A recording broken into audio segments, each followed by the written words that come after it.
This is a quick pool video of our 20 foot by 48 inch Summer Waves metal framed pool. I wanted to go over a couple things. I see a lot of people complaining about cloudy pools. You can see my pool is pretty dirty. You see all the dirt on the bottom. The pump's on, so of course the water is moving. I have a robot vacuum that I'll put in here later today. It will pick up all that stuff just fine. But I see people complaining because the water is cloudy. And the number one thing you should be looking at before you dump chlorine in, before you dump shock in, is your filter. You have the appropriate filter. This pool came with a filter with a screw-in skimmer, with a little filter, that cartridge that went down inside it, with an aquarium style pump on it. It was not going to be adequate to keep this clean. So we never ran it with that filter. We upgraded it to the SAM filter that we had with our previous pool. And I installed our Hayward through-the-wall skimmer on this pool as well. You need a proper filter. I highly recommend, if you have one of these pools, especially if you have the larger size, 15 foot or bigger, that you upgrade the filter. You will not be disappointed. It'll be so much easier to keep clean. You won't spend all your money in chemicals.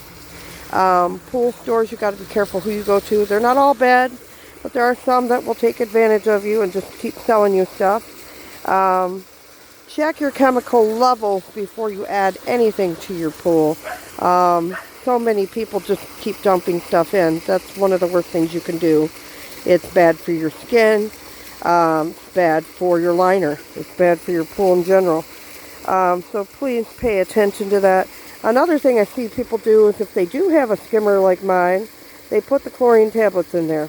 I don't recommend that. I think that's bad for your filter and your hoses. I have a floater in my pool, and I add 2 to 3 chlorine tablets a week. I use the 3-inch HCH Advanced with algicide and clarifier added, and it works well. I only use liquid chlorine if I need to shock.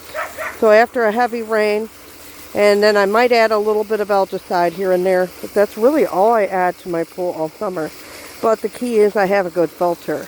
Now you can see the dirt in my pool. I have a ton of trees. So I have trees all the way around my pool, and it gets debris in my pool, obviously. And the pollen is bad right now. So another thing is, because it's spring and you're dealing with that, you need to make sure your filter is not plugged. If you have a sand filter and you haven't backwashed it, please backwash it. You will be surprised at how much dirt comes out of this. I just did mine because I noticed a reduction in water pressure. Also, my pump basket was clogged with stuff. So pay attention to that to keep your filter running smoothly. I hope these tips help somebody, and I hope you have a great summer.